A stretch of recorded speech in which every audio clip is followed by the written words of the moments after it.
नमस्कार प्रणाम भैया, हम सिंगर भोला शर्मा।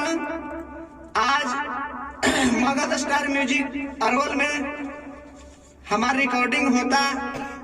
कोरोना पर गीत बा अरवा सब सुनी और मगध स्टार म्यूजिक में बहुत अच्छा रिकॉर्डिंग हो रहा बा।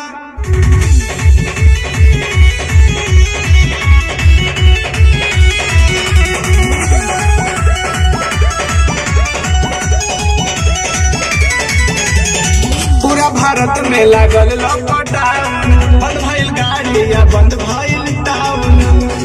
ए जी सुनी ना, पूरा भारत में लागल लॉकडाउन, बंद भइल गाड़ी या बंद भइल टाउन।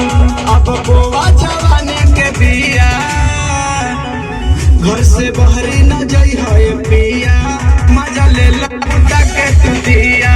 घर से बहरी न जाइ है पिया, मजा लूटा के तू दिया।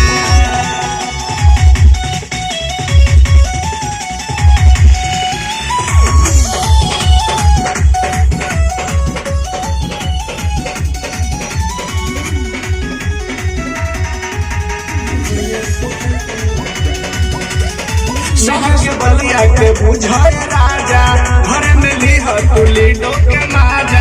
सकल रह चालू के तू ऐसी, तब माजा भेटाई हो बेसी। ए जी मेहर के बतिया के बुझाए राजा, घर में ली तू लीडो के माजा। सकल रह चालू के तू ऐसी, तब माजा भेटाई हो बेसी। खाली हमर जुड़ा दा तू जिया, घर से बहरी न जाइ है पिया, मजा ले लूटा के तू दिया। घर से बहरी न जाइ है पिया, मजा लूटा के तू दिया।